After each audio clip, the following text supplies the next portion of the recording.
History books tell you that kings died honorably on their thrones. That's a lie. Some kings didn't die on the battlefield, but exploded from being unable to get up from the dinner table. Others died straining in the toilet. Today we'll talk not about victory tanks, but about those shameful ends behind the back doors of palaces. Welcome to the Aevum Archive, the final resting place of arrogance. King Adolf Frederick of Sweden. On that cold night in 1771, it wasn't an assassin who killed him. It was a feast. Caviar, lobster, champagne. His stomach could handle a king's ambition, but it couldn't handle the 14 portions of semla dessert he ate afterwards. When his digestive system failed, the court was watching not a strong leader, but a man bursting with gluttony. He went down in history as the king who died to death, King Charles VIII of France. That great mind that planned to subdue Italy was defeated by a simple doorframe, 1 meter 60 centimeters tall. He wasn't going to the battlefield. He was simply hurrying to watch a tennis match at his palace. That threshold was more impassable for Charles than the Alps.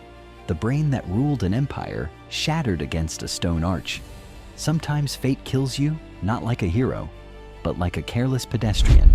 George II, on the morning of 1760, was not before his subjects, but alone in the smallest room of the palace. He ruled the world from his throne, but when he breathed his last, he sat on a porcelain chamber pot. His heart could not withstand the exertion, and his aorta ruptured. Death strips away splendor in its most intimate places. History sometimes catches kings with their trousers down. King Alexander of Greece survived World War I, but during a walk in the palace garden, he was bitten by a pet monkey. This wasn't just a comical death, it was a butterfly effect. That small bite became infected, and the king died. When the king died, the government fell, and in the ensuing war, a staggering 250,000 people lost their lives. A monkey bite redrew the map in blood. King Martin of Aragon, one of history's greatest ironies.